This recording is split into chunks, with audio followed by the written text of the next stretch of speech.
ईश सुरासुरमनुसिन्द वन्दितं दोदधायिकं कमलं प्रणमामि वर्धमानं तीर्थं धम्मस्य कर्तारं से गुणतीर्थये सर्वसिद्धे विशुद्धसद्भावे सम्मणीयनानदं शरणं चरिततव वीर्यायाति एते सर्वे समगं प्रत्येकमेकं वन्दामि वर्तन्ते अर्हन्ते मानुषे कृते गिरिजा अर्हन्ताणं सिद्धानन्दनमो गणराणम् अर्चावयवकाणं साहुरं जीवितसंवेशिं विशुद्धदंसनं ज्ञानपहाडासमं समाश्रित्य उपसंपयामि सम्मं जगतो निर्वाणसम्पत्तिम्।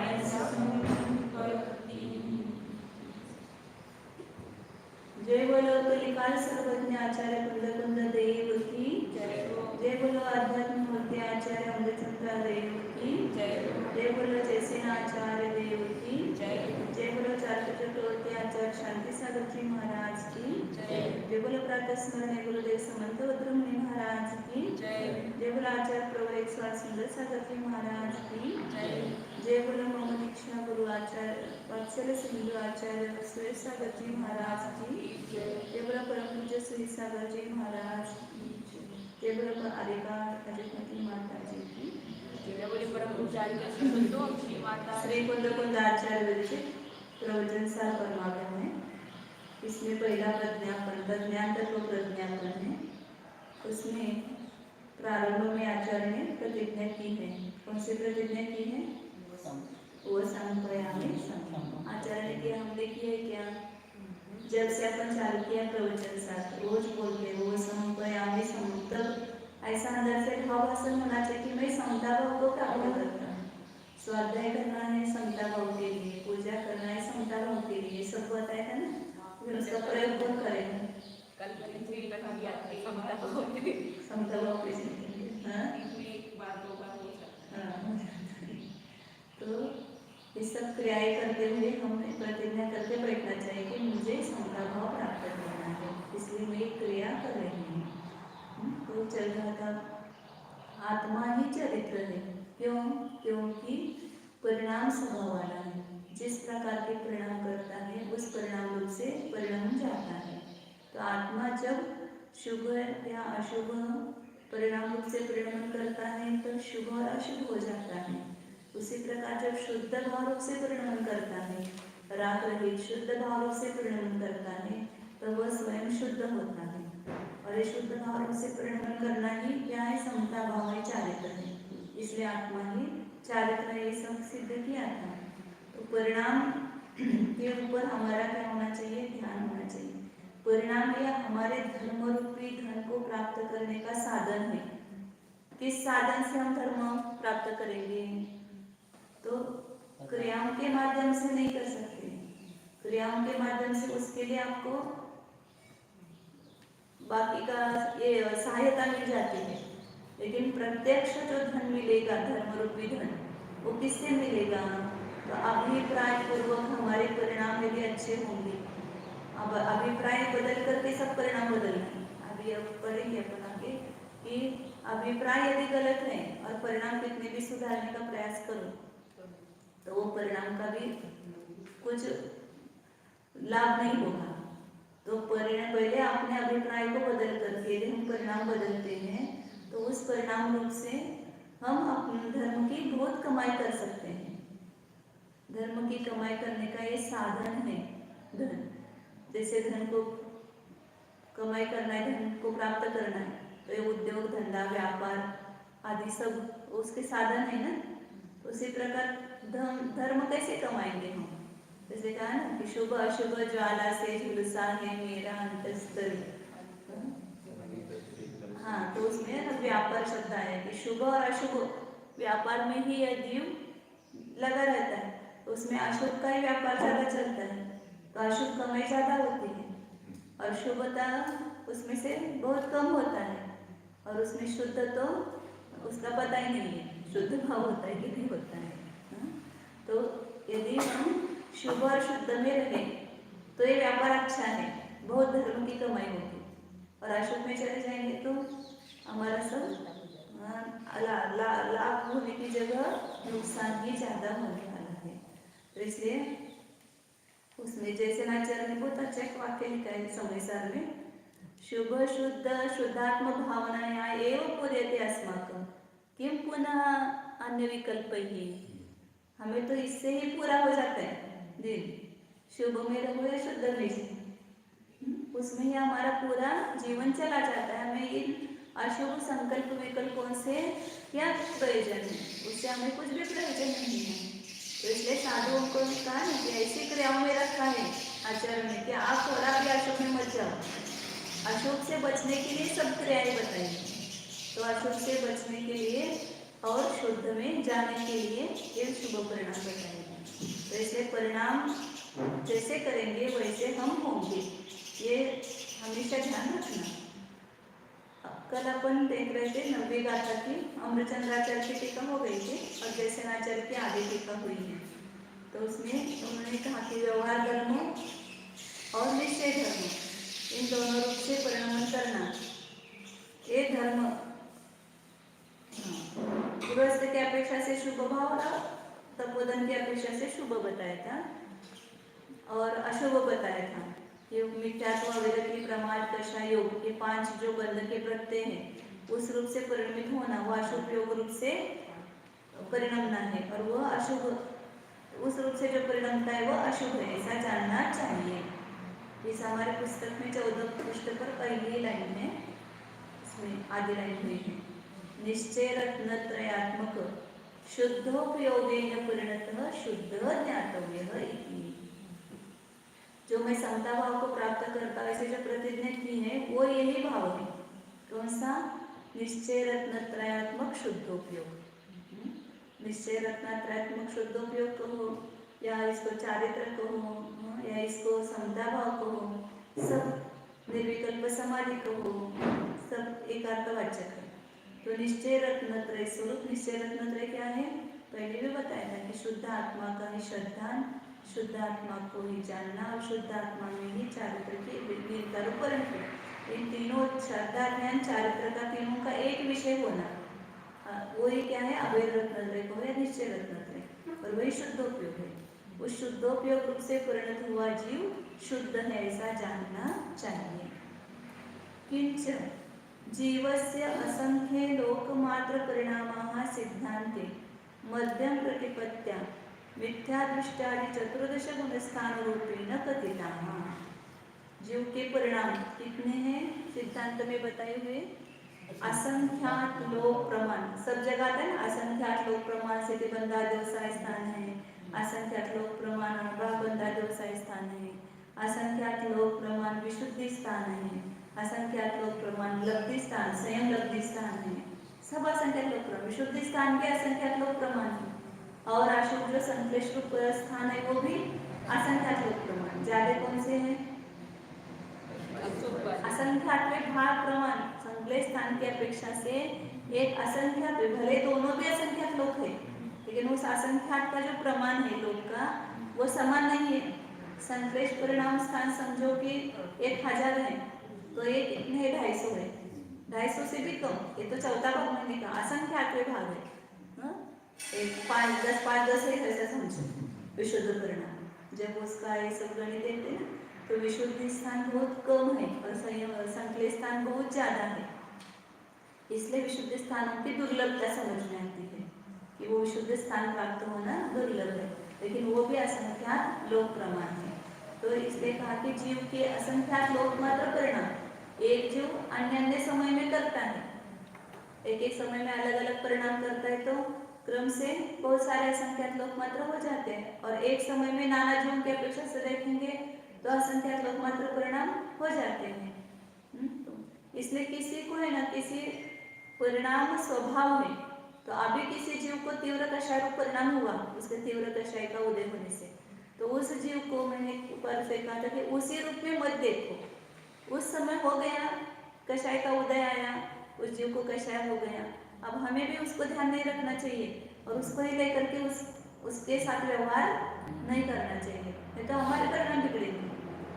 दूसरों की बुराई जो देखते हैं उससे उनका बुरा नहीं होता है, हमारा बुरा होता है, क्योंकि हम उन दूसरों की बुराई देखते समय हमारे परिणाम कैसे हो जाते हैं, द्वेष रूप संश्लेष रूप परिणाम हो जाते हैं, तो हमारा घाटा हो गया और उसके संस्कार अपने ऊपर होते हैं पुनः। इसलिए दूसरों के गुणों को ग्रहण करना और दूसरों के दोषों को ढकना, इसलिए सम्यक दर्शन का यह अंग बताया ना, उपगुहन और उपब्रूहन, ये दोनों क्या बताते हैं कि दूसरों के दोषों को ढको और अपने गुणों को बढ़ाओ। ये सम्यक दर्शन के निरतिचार पालन का उपाय है। तो क्या बताना कि परिणाम जो है वो असंख्यात लोक मात्र है, बदलते रहते हैं, कभी विशुद्ध कभी संश्लेष, संश्लेष में भी ज्यादा संश्लेष, कभी से कम संश्लेष, कभी ज्यादा विशुद्धि बढ़ती कभी कम विशुद्धि होती है। तो ऐसे असंख्यात लोक मात्र, असंख्यात लोक का भाव आसन हो रहा है क्या, अभी गणित पढ़ रहे तो असंख्यात लोक मतलब क्या, लोक के प्रदेश कितने हैं, कौन सी संख्या में है, कितनी संख्या में से मध्यम असंख्याता संख्या, एक लोक के प्रदेश कितने, पल्योपम से भी आगे जाओ, सागरोपम से भी आगे जाओ, सुच्चंगुल, घनांगुल, प्रतरांगुल, ये सब आगे जा करके जगत श्रेणी, फिर जगत प्रतर, फिर लोक आता है, तो कितने बड़े हुए परिणाम। पल्योपम तक ही अपन ने देखे कि कितने वर्ग स्थान गए, तो वहां तक कितने, एक लोक के प्रदेश कितने असंख्यात असंख्या थे, और ऐसे एक लोक ले लो उसके प्रदेश, फिर दूसरा लोक ले लो, है नहीं है कल्पना से उतने ही प्रदेश लेना, फिर तीसरा लोक, ऐसे असंख्यात लोक स्थापित करो और सबको जोड़ो, तो जो प्रमाण होगा उतने परिणामों की क्वालिटी आएगी, उतने प्रकार के परिणाम। इसलिए अपन एक ही जीव के देखते ना, किसे बदलते बदलते जाते हैं परिणाम, सुबह फिर थोड़ी देर के बाद देखो, ये सब पूर्ण रचना भी ऐसे है ना, सुबह से उठते देखते तो परिणाम अच्छे होते हैं, सुबह सब नहाते मंदिर जाते, तो फिर वो क्रम क्रम क्रम से परिणाम रात तक क्या हो जाते हैं, ढलते जाते हैं ना। इसलिए वो अन्य लोग भी सत्व गुण, सुबह सत्व गुण होता है, दोपहर में राजस गुण होता है, फिर तमो गुण होता है, ऐसा सब उसको उसमें डालते हैं। तो क्या कहा, धर्म, अपन 3 पुरुषार्थ है ना, धर्म पुरुषार्थ, अर्थ पुरुषार्थ, काम पुरुषार्थ, गृहस्थ भी सुबह अभी तो करते नहीं कोई भी, सुबह उठते ही अर्थ पुरुषार्थ चालू हो जाता है। तो पुराने काल में लोग पहले तो 4 घंटे सुबह धर्म के लिए देते थे, उठने के बाद सब आहार, साधु का आहार होने तक, देव पूजा, गुरुपास्ती, स्वाध्याय, इसमें लगा करके फिर वो पैसा कमाने के लिए जाते थे, अर्थ पुरुषार्थ करते थे, फिर काम पुरुषार्थ करते थे। तो इस प्रकार ये रचना ही है इसकी। तो क्या बता रहे थे कि ऐसे असंख्यात लोक मात्र जीव के परिणामों के प्रकार हैं, तो उसमें कोई भी एक जीव को एक होता है एक समय में, और सिद्धांते मध्यम प्रतिपत्तियां, अब इन्हीं असंख्यात लोक परिणामों को मध्यम मार्ग से, ये विस्तार से असंख्यात लोक प्रमाण होंगे एक को देखेंगे तो, लेकिन उसको अपने को कम इसमें विभाग में विभाजित करना है, तो कितने में होंगे, तो उसको मध्यम प्रतिपत्ति से, मतलब मध्यम मार्ग से, मिथ्या दृष्टि चतुर्दश गुणस्थान रूपेण कथिता, मिथ्या दृष्टि आदि 14 गुणस्थान रूप से उसको कहे हैं। हर एक गुणस्थान के परिणाम आप देखेंगे तो असंख्यात लोक प्रमाण है, मिथ्या के परिणाम तो सबसे ज्यादा होंगे असंख्यात लोक प्रमाण, साधारण गुणस्थान के भी देखेंगे तो वो भी असंख्यात लोक प्रमाण हो जाएंगे, और मिश्र के असंख्य दृष्टि के असंख्यात लोक परिणामों को उसमें डाल दिया, जिनकी जाति समान देख करके, गुणस्थान भी अलग अलग क्यों बताए, सब्जियों का में शुरू में आए ना, इतने गुणस्थान क्यों किए हैं? क्योंकि सबके लिए अलग अलग कर्म का उदय और अलग अलग है। शासनान अलग करने की क्या आवश्यकता थी, मिश्र को अलग करने की क्या आवश्यकता थी, मिथ्यात्व में डाल देते ना, लेकिन सब प्रकार में भिन्न है। तो एक जाति के परिणाम एक में डाल दे, तो मिथ्यात्व का उदय जहाँ पर है वो सब परिणाम एक में रख दे और उसको नाम दिया मिथ्या दृष्टि गुणस्थान।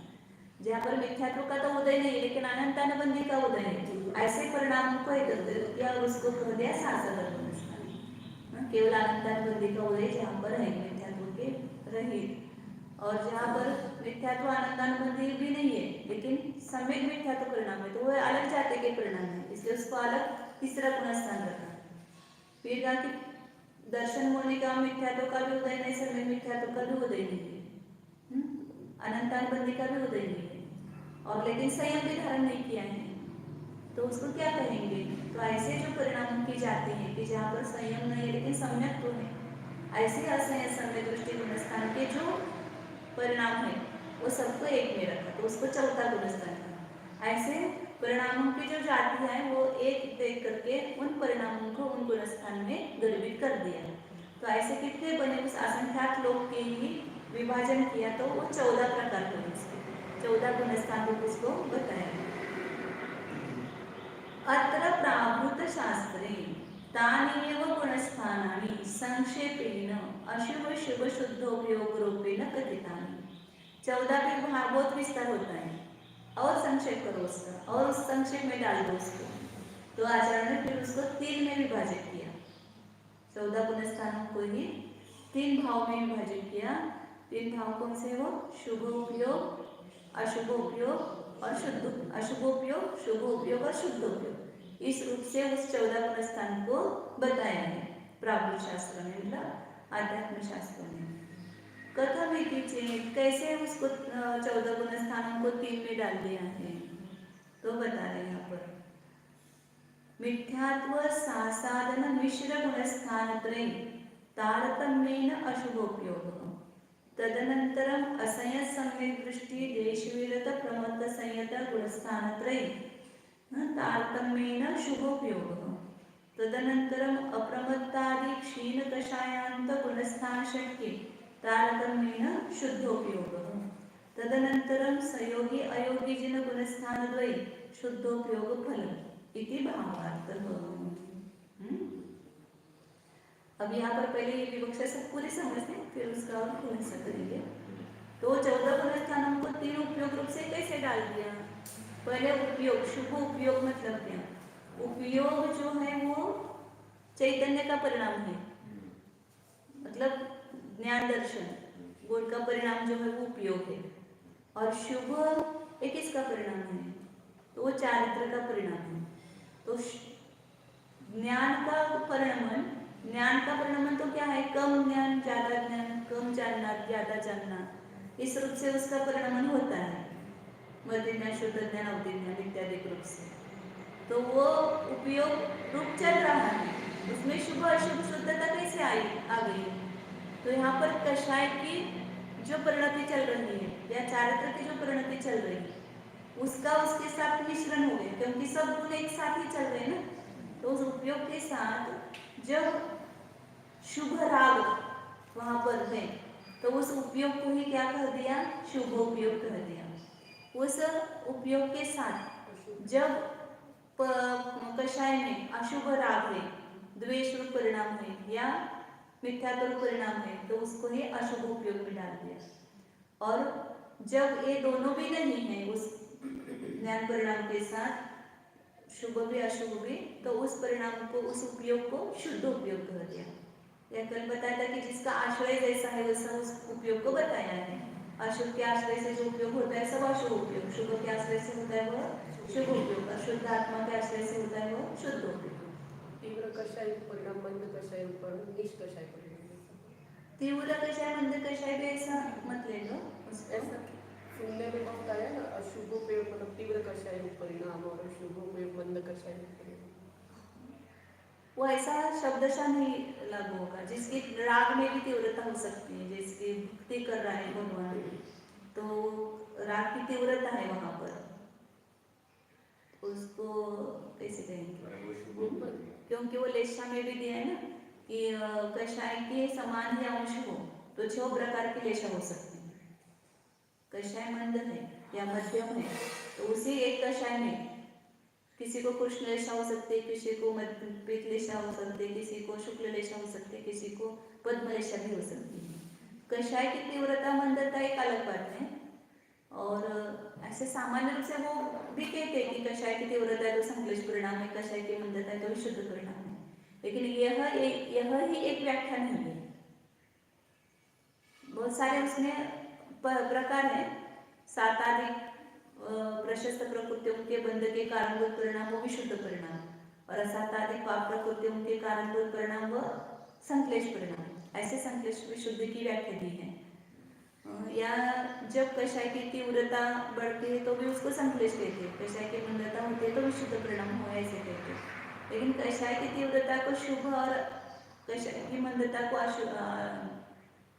शुभ और कषाय की तीव्रता को अशुभ ऐसा शब्दशः नहीं लगा सकते। अब पहले यहाँ पर जो विवक्षा है ना उसको पहले समझते हैं। उन्होंने तीनों गुणस्थान को किसमें डाला, अशुभ उपयोग में डाला, मिथ्यात्व, साधन और मिश्र, तीनों गुणस्थानों को अशुभ उपयोग कहा।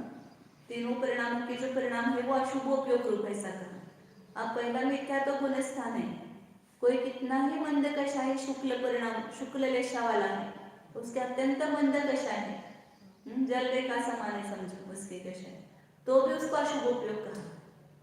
क्यों? क्योंकि कौन बैठा हुआ है, मिथ्यात्व साथ में बैठा हुआ है। मिथ्यात्व जहाँ पर है वहां पर कितने भी अच्छे परिणाम करो उन सबको अशुभ उपयोग कहा। अब एक विवक्षा पहले समझना है, दूसरी विवक्षा बाद में समझेंगे। जो जैसे आचार्य की विवक्षा है या ब्रह्मदेव ने भी इसका खुलासा किया है, वो विवक्षा ऐसी है कि मिथ्यात्व के साथ कोई भी परिणाम है वो सब अशुभ उपयोग है, क्योंकि उस मिथ्यात्व गुणस्थान को उन्होंने अशुभ उपयोग कर दिया। फिर वही जीव या दूसरा कोई भी जीव दूसरे गुणस्थान में है तो वो भी अशुभ उपयोग है, वहां पर मिथ्यात्व का अभाव है, लेकिन मिथ्यात्व के साथ रहने वाला अनंतानुबंधी कषाय का उदय है, इसलिए उसको भी अशुभ उपयोग कर दिया। लेकिन पहले की अपेक्षा ही थोड़ा मंद हो गया, तारतम्य है ना शब्द, 3 गुणस्थानों में अशुभ उपयोग है, तो पहले गुणस्थान से दूसरे गुणस्थान में अशुभ उपयोग कम है, दूसरे से तीसरे में कम है, क्योंकि तीसरे में अनंतानुबंधी कषाय भी नहीं है, समय मिथ्यात्व प्रकृति का उदय है, तो वहां पर पहले दूसरे गुणस्थानों की अपेक्षा से कम अशुभ उपयोग कहा, क्योंकि समय को कामुष भी उसमें विद्यमान है, तो इसलिए कम अशुभ उपयोग कहा उसको। तो लेकिन है तीनों भी अशुभ उपयोग के गुणस्थान। द्रव्यलिंगी मुनि देखो उसको भी अशुभ उपयोग कहा। सामान्य एक विवक्षा है सब, अभी वो आप खुलासा करेंगे उसका। तो इन तीनों गुणस्थानों को अशुभ उपयोग में डाला। वहां पर दृष्टि क्या है कि मिथ्यात्व के साथ रहते हुए भी कोई अच्छा परिणाम नहीं है, वो अनंत संसार का ही कारणभूत है, इसलिए सबको अशुभ ही कहा। फिर अभी सब खुलासा होगा, फिर प्रश्न करना है, मेरा पूरा खुलासा हो जाएगा उसके बाद आपको प्रश्न करना है। फिर दूसरा बताया कि चौथा, पांचवा, छठा गुणस्थान ये कौन से है, शुभ उपयोग रूप है ऐसा कहा, वहां पर भी तारतम्य से शुभ उपयोग है। तो यहाँ पर शुभ उपयोग क्यों कहा, क्योंकि यहाँ पर मिथ्यात्व का अभाव करके सम्यक्त्व का सानिध्य है, तो सम्यक्त्व के साथ आप कैसा भी परिणाम करो वो सबको शुभ उपयोग में डाल दिया। इसलिए कहते हैं ना मिथ्यात्व सहित स्वर्ग में रहना अच्छा नहीं, सम्यक्त्व सहित नरक में रहना अच्छा है।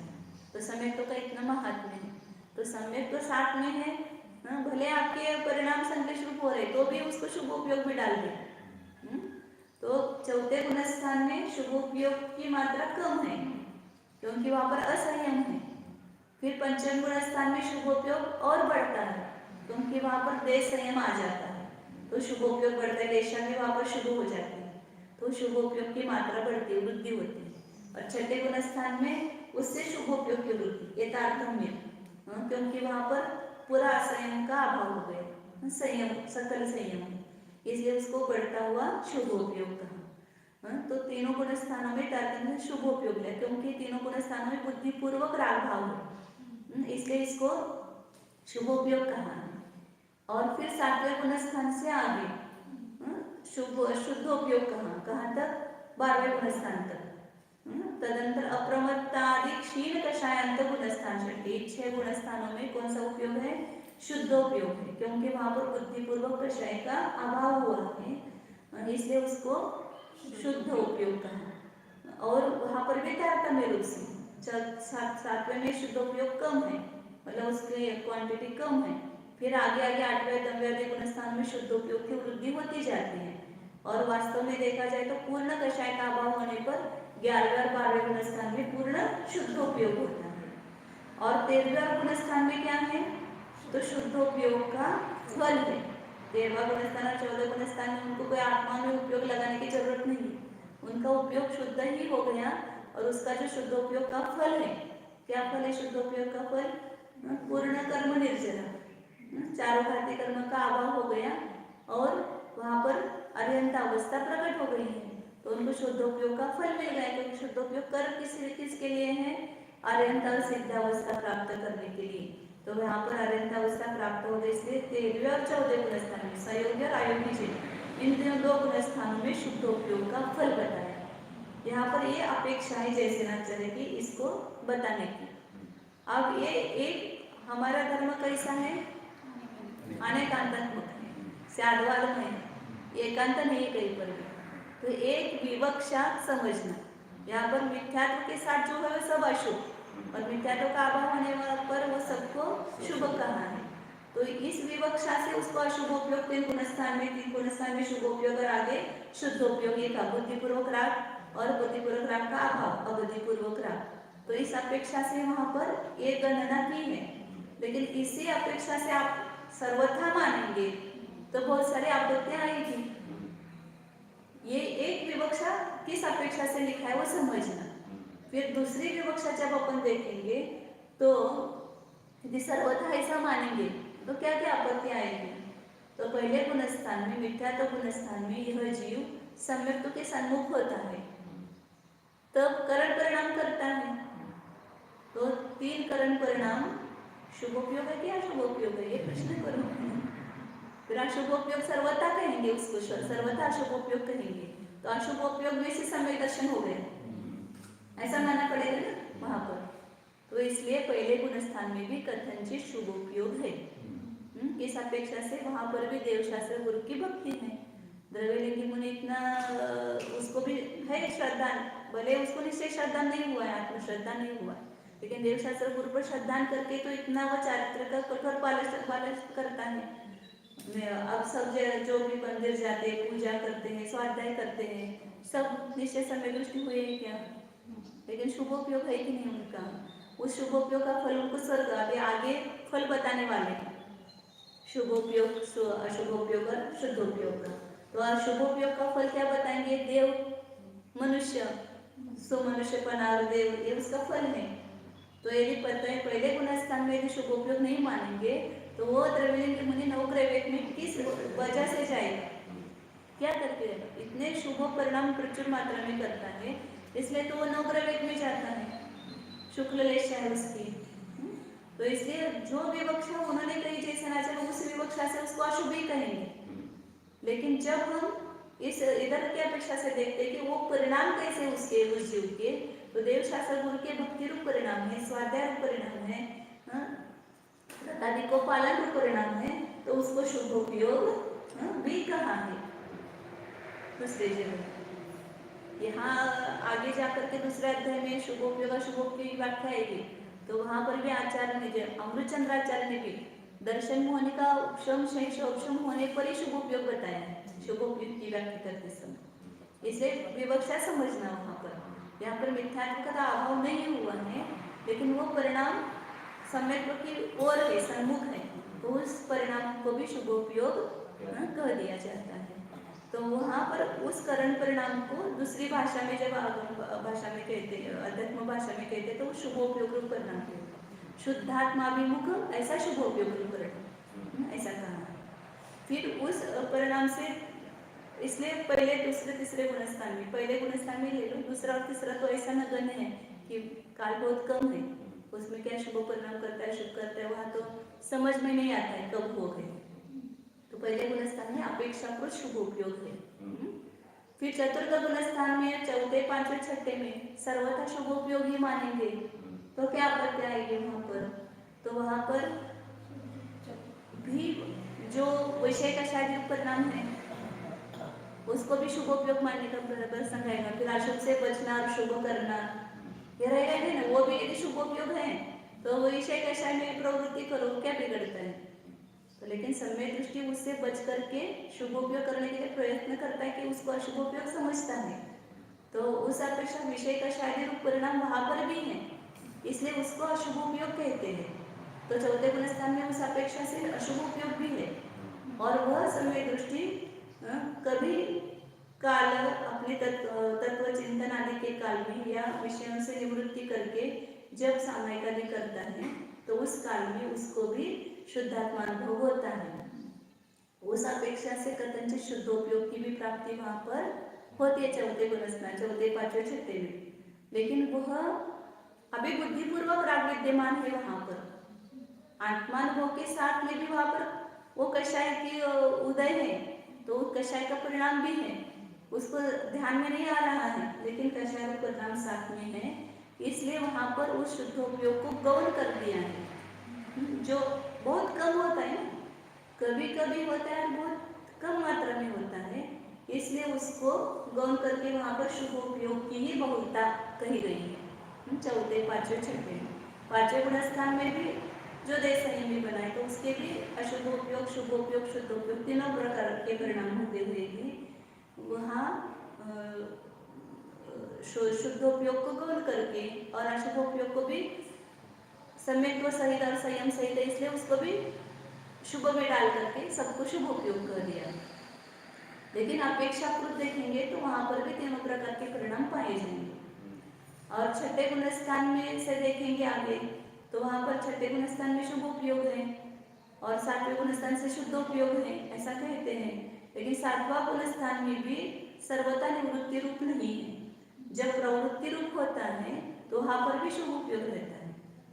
मतलब संज्वलन कषाय का तीव्र उदय आया, प्रमाद रूप प्रमद गुणस्थान हो गया, मंद उदय आया, अप्रमद गुणस्थान आया, ऑटोमेटिक सेकंडों में चलता रहता है। क्या सेकंडों में अंतर में अपनी शुद्धात्मा में लीन नहीं होते हैं, क्योंकि आधा घंटा प्रवचन कर रहे, किसी को पढ़ा रहे हैं, तो वहां पर शुद्धात्मा में प्रवृत्ति नहीं है, फिर भी सातवां गुणस्थान होता है अप्रमद गुणस्थान, तो इसलिए वहां पर भी शुभ उपयोग कहाँ है कथनचित। तो जब निवृत्ति रूप होगा, अपने आत्मा शुद्धात्मा में लीन होंगे तो वहां पर शुद्धोपयोग भी होगा, शुद्धोपयोग का निषेध नहीं है। लेकिन जब देखते हैं और ऐसे देखा जाए तो 10वें गुण स्थान तक कषाय का उदय है, तो उपयोग के साथ में कषाय चल रहा है, अबुद्धिपूर्वक क्यों ना हो, क्योंकि कषाय की मात्रा है, इसलिए तो वहां पर बंद हो रहा है। स्थिति बंद किससे होता है? कषाय से होता है ना, तो वहां पर शुभ उपयोग भी 10वें गुण स्थान तक माना है। तो यहाँ जो विवक्षा है वो अलग है, और अब जो पहले बताई वो विवक्षा है। और दूसरी अपेक्षा से जब देखेंगे तो 7वें गुणस्थान से 10वें गुणस्थान तक शुभोपयोग की शुद्धोपयोग की मुख्यता कही, लेकिन वहां पर भी गौण रूप से शुभोपयोग कषाय की सद्भाव की अपेक्षा से है, इसलिए तो बंद हो रहा है। और 11वें 12वें गुणस्थान में देखो तो पूर्णतः शुद्धोपयोग, वहां पर कोई भी कषाय का उदय नहीं है, और 13वें गुणस्थान में शुद्धोपयोग का फल है। इससे जहाँ जो विवक्षा है उस अपेक्षा से वहां समझना कि सर्वथा कोई भी मान्यता ग्रहण नहीं करना चाहिए। अब बोला तो क्या प्रश्न रह गया? हो गया हो गया। हाँ, हाँ, दोनों का परिणाम फिक्स है वापस, ज्ञान के साथ में चारित्र का परिणाम, उसको ये उपयोग नाम दिया है, और शुभ उपयोग अशुभ उपयोग और शुद्ध उपयोग नाम दिया है।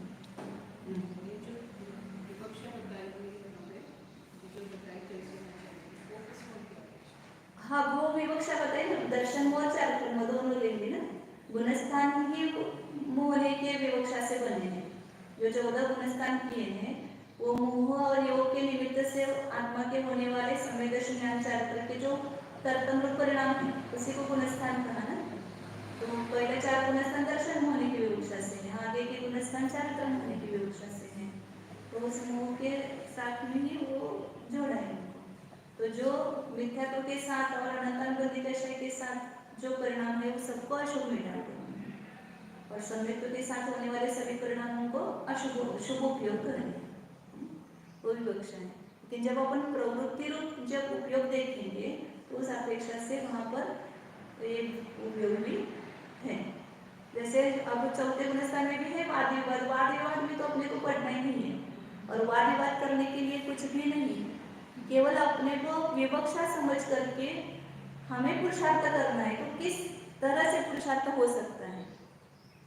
चतुर्थ गुणस्थान में शुद्धोपयोग नहीं मानते, तो विवक्षा को समझ में नहीं चाहिए कि शुद्धोपयोग मतलब पूर्णता वो शुद्ध हो गया ऐसा नहीं अर्थ वहां पर। उसका उपयोग शुद्धात्मा का अनुभव करने में लगते हैं, तो उसको ही शुद्धोपयोग नाम दिया है। लोग क्या समझते शुद्धोपयोग मतलब चारित्र में पूर्णता शुद्धता होनी चाहिए, तभी उसको शुद्धोपयोग कहेंगे।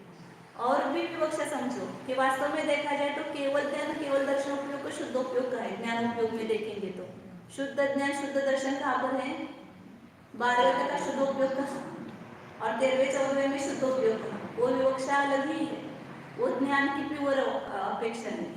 वहाँ पर पूर्णता जो ज्ञान शुद्ध हुआ है, व्यक्त हुआ है, केवल ज्ञान केवल दर्शन हुआ है, उसको ही शुद्धोपयोग कहा। इसमें का शुद्धम पुनः दौसनम नाना, शुद्ध ज्ञान और शुद्ध दर्शन कहाँ पर है? पंचास्तिकाय संग्रह में भी आया है, और पंचास्तिकाय संग्रह में भी आया है कि केवल ज्ञान केवल दर्शन उपयोग को शुद्ध उपयोग कहते हैं, और बाकी सब अशुद्ध उपयोग है। तो 12वें गुणस्थान तक अशुद्ध उपयोग है। और क्या बता रहे थे कि चतुर्थ गुणस्थान में शुद्धोपयोग का अभाव जो मानते हैं, वो उनकी मान्यता क्या हो गई है कि वहां पर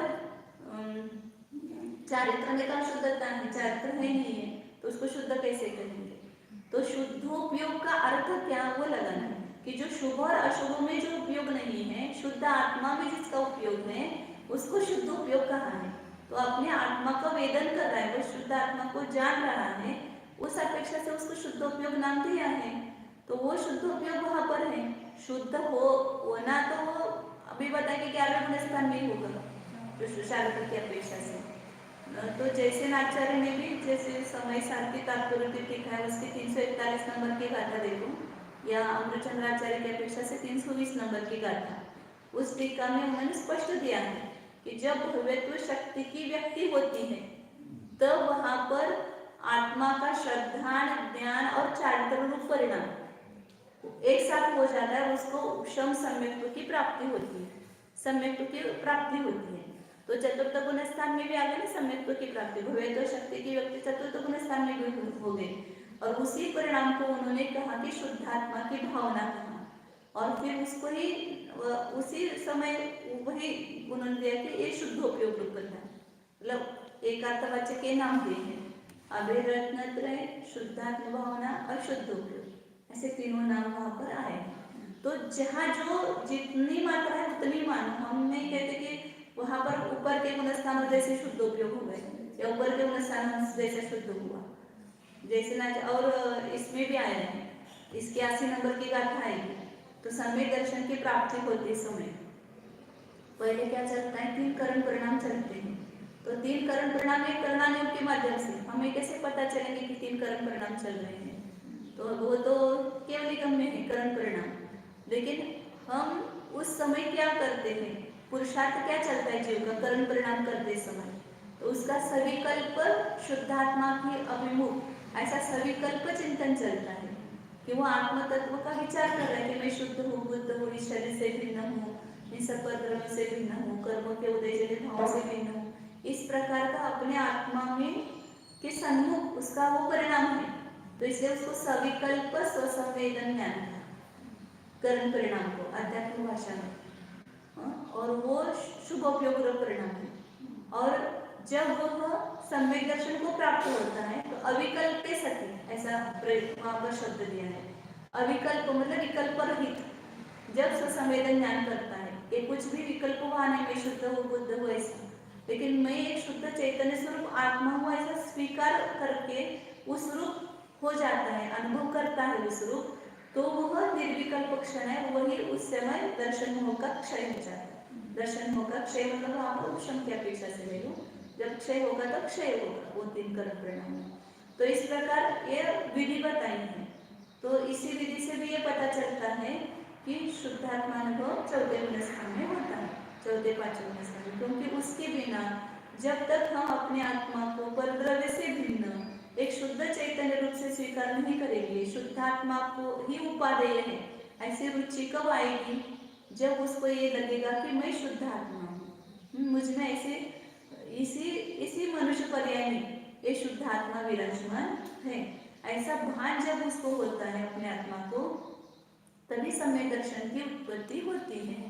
इसलिए उस शुद्धात्मा अनुभव की अपेक्षा से, जानने की अपेक्षा, शुद्ध आत्मा को जानने की अपेक्षा से शुद्ध उपयोग है, शुद्ध होने की अपेक्षा से शुद्ध उपयोग नहीं है। ये वहाँ पर विवक्षा समझना। और वो थोड़ी ही बहुत शुद्धता भी आई है, जितना मिथ्यात्व और अनंतानुबंधी कशा चौकड़ी का अभाव हुआ, उतनी उसके परिणामों में शुद्धता भी आई है। तो विवक्षा समझो, जिसको जो ग्रहण करना है वो ग्रहण करें, लेकिन वाद विवाद करके हमें राग द्वेष बढ़ाना नहीं है। वाद विवाद करे सो अंधा, जो भी चर्चा है वो वितराग चर्चा है, वो तत्व की प्राप्ति के लिए, तत्व का निर्णय करने के लिए चर्चा करना है। मेरा सच्चा है तुम्हारा सच्चा, इसके लिए चर्चा नहीं है। सब लोग पूर्ण रूप में शुद्ध समझ लेते होंगे, इसलिए झगड़ा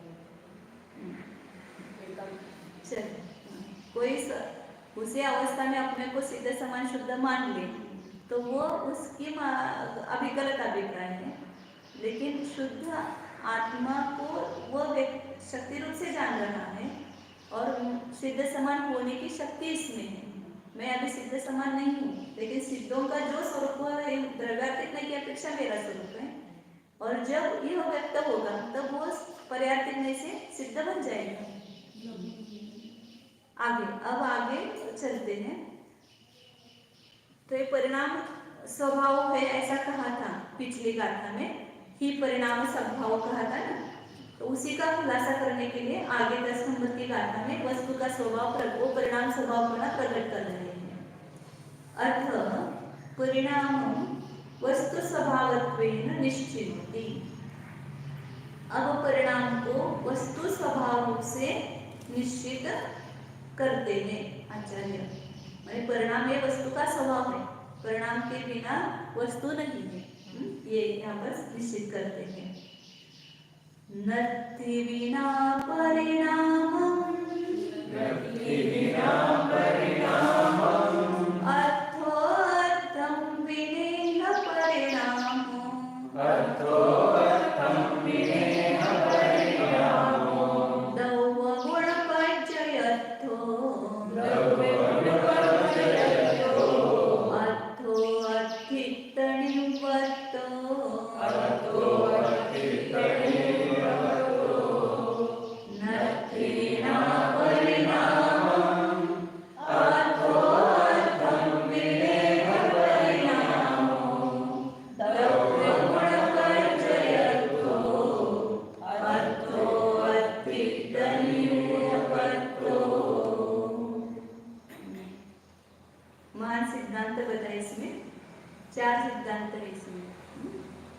परिणामं विना अर्थो नत्ति, अर्थम बिना परिणामो नत्ति।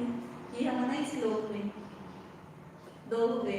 तीसरा अर्थो दौव गुण पच्चयत्थो और अर्थो अथित निवर्तो। ये 4 वाक्य है इसमें। पहला वाक्य क्या है कि परिणाम के बिना पदार्थ नहीं है, अर्थो करता है, परिणाम बिना पदार्थ परिणाम के बिना नहीं है, ये पहला वाक्य है। दूसरा है पदार्थ के बिना परिणाम नहीं है, परिणाम करता हो गया। पहले में पदार्थ करता था, अब परिणाम करता हो गया कि परिणाम के बिना पदार्थ नहीं है और पदार्थ के बिना परिणाम नहीं है। और तीसरा बताया कि पदार्थ कैसा है, द्रव्य गुण पर्याय में स्थित है, द्रव्य गुण पर्याय को छोड़ करके पदार्थ कोई अलग चीज नहीं है। और चौथा सिद्धांत बताया कि पदार्थ किससे बना हुआ है, अस्तित्व निवृत्तो, अस्तित्व से रचित है, अस्तित्व से बना हुआ है, बिना अस्तित्व के नहीं है। तो ऐसे 4 ये सुख की, हम मराठी में बोलते गुरु किल्ली, हिंदी में क्या बोलते हैं, चाबियां है, चाबी। सुख की चाबियां है चार, जिसको सुखी होना है इन चार सिद्धांतों का ज्ञान करेंगे तो उस ज्ञान के माध्यम से सुख, ये चार जो है सुख की गुरु किल्ली है, मतलब सुख की चाबियां हैं, और ये चार आनंद के स्रोत है, और ये चार जो है शांति का क्षय कक्ष है।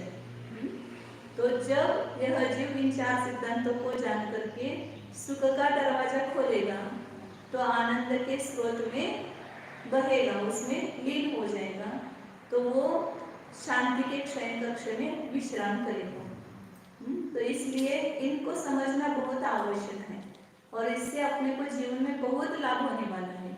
यदि हम इसको शब्द रूप से जानना अलग बात है, और उसको अपने जीवन में उतारना या वैसा ही देखना वस्तु की तरफ, ये कहलाता है वस्तु का ज्ञान होना, तत्व ज्ञान। तत्व ज्ञान किसको कहते हैं? सब ग्रंथ पढ़ लिए, गाथाएं रट ली, लोगों को प्रवचन बता दिया, तत्व ज्ञान आ गया क्या? तत्व मतलब जैसा है वैसा, स्वरूप है वैसा जानना, वो तत्व ज्ञान है। तो जैसा वस्तु का स्वभाव बता रहे हैं वैसा हम यदि जानने लगेंगे तो वो सच्चे तत्वज्ञानी बन गए, जिसको शरीर से भिन्न अपने आत्मा का ज्ञान होगा। सब जगह जैसे आचार्य देखो ये शब्द देते हैं न, उसको समय दृष्टि, उसको ज्ञानी, उसको तत्वज्ञानी कहते हैं। तो पहला सिद्धांत क्या बताया? टाइम हो गया है ऐसा, 2 मिनट में थोड़ा सा देखते हैं, फिर कल देखेंगे इसको। परिणाम के बिना पदार्थ नहीं है। जब भी पदार्थ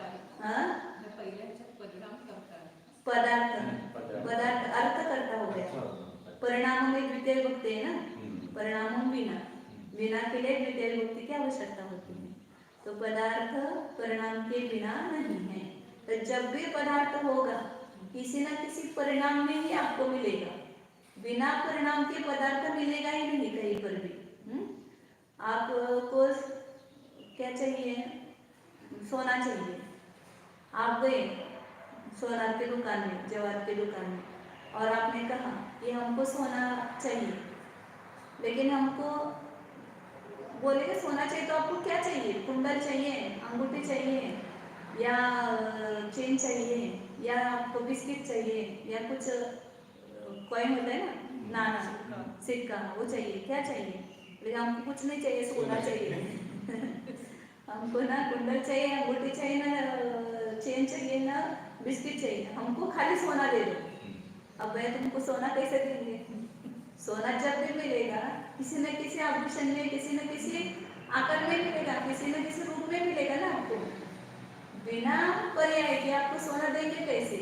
कोई ना कोई उसका अवश्य होगा। आपको खाली ऐसा क्या बोलते उसको, रिंग, रिंग तो होगी, कुछ ना कुछ सोना खरीदते हैं ना दिवाली के समय, तो खाली रिंग ला करके अपने घर में रख देते, कुछ अपने को गहना नहीं बनाना लेकिन सोना बनाना। लेकिन सोना भी मिलेगा कहाँ? किस रूप में? उस रिंग के रूप में मिला ना आपको, या बिस्किट के रूप में मिलेगा, नाने के रूप में मिलेगा, कुछ ना किसी रूप में ही आपको सोना मिलेगा। ऐसा आप बोलेंगे वहां जा करके तो बोलेंगे पागल हो गए हो, जाओ कृपा में हॉस्पिटल है हमारे यहाँ, उसमें भर्ती हो जाओ। ऐसा तो जगत में जब भी हम देखते हैं पदार्थ किसी न किसी पर्याय रूप में ही मिलता है। आपको गोरस का सेवन करना है, गोरस खाने के लिए बोला है डॉक्टर ने कि आपको सेवन करना है। मुझे गोरस खाना है, मुझे दूध नहीं खाना है, मुझे दही नहीं खाना है, मुझे छाछ नहीं चाहिए, मुझे घी भी नहीं खाना है, तो गोरस कैसे खाओगे? गोरस किसी न किसी पर्याय रूप में ही खाओगे ना। बिना पर्याय के आपको द्रव्य कहाँ मिलेगा? इसलिए परिणाम के बिना द्रव्य होता नहीं। इसलिए इसका बहुत खुलासा है, अपन कल देखते, टाइम हो गए हैं। शुद्ध चैतन्य में जीव चाहिए हमको, शुद्ध चैतन्य में जीव भी पर्याय नहीं मिलेगा आपको। इसलिए परिणाम के बिना द्रव्य नहीं है, तो जहाँ परिणाम है वहीं पर देखो उसको, उस पर्याय में है। पर्याय से भिन्न देखना है, लेकिन उस पर्याय में ही मिलेगा, पर्याय से बाहर नहीं मिलेगा, वो भी बताने वाले हैं।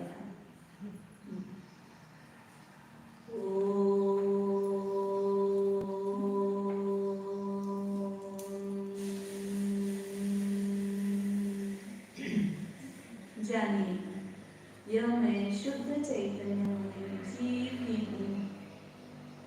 यह मैं संपूर्ण परगणों से भिन्न एक चैतन्य स्वरूप जीव। जगत का एक भी पदार्थ मेरा नहीं है, मेरा सब कुछ मुझ में है। मैं एक हूँ, मैं शुद्ध हूँ, विज्ञान दर्शन स्वरूप हूँ। अपने में ही अपने को देखो, पर का एक अंश भी अपने में मत मिलाओ। ये शुद्ध चैतन्य स्वरूप जो है, यही मेरा सर्वस्व है। इस चैतन्य में ही अनंत गुण गर्भित है।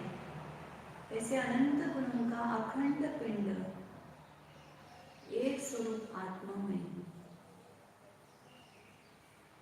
इसके अलावा जो भी भाव है, कर्मजनित औपाधिक भाव है, वे व्यक्त है, अपने को ज्ञान में आ रहे हैं। ये भाव मैं नहीं, राग द्वेष मोह मत्सर इत्यादि सब अशुभ शुभ भाव से मैं भिन्न हूँ। शुभ भाव की लालिमा और अशुभ भाव की कालिमा इस मेरे ध्रुव स्वच्छ निर्मल स्वरूप में नहीं है। मैं परम पवित्र शुद्ध चैतन्यमय जीव हूँ। जन्म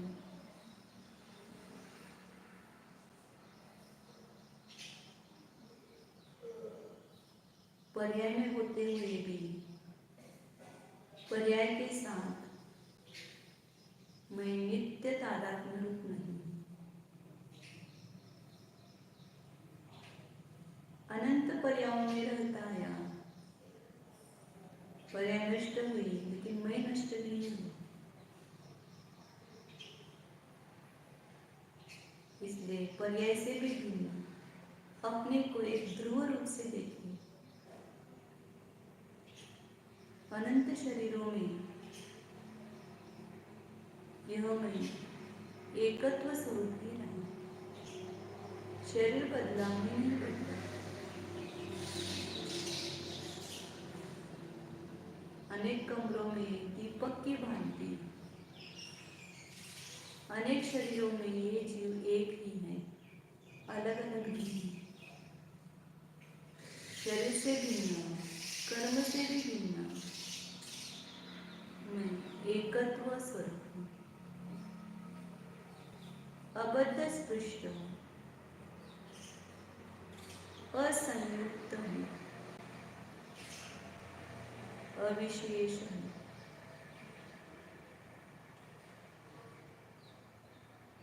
नियत स्वरूप हूँ।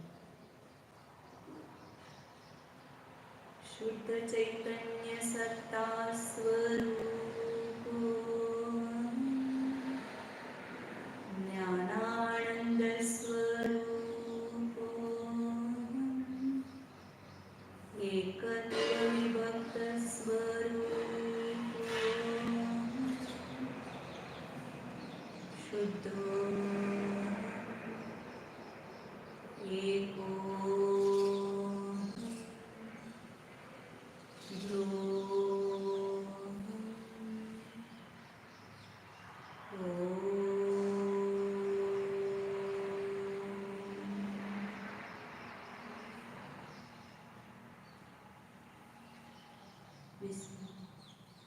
नमो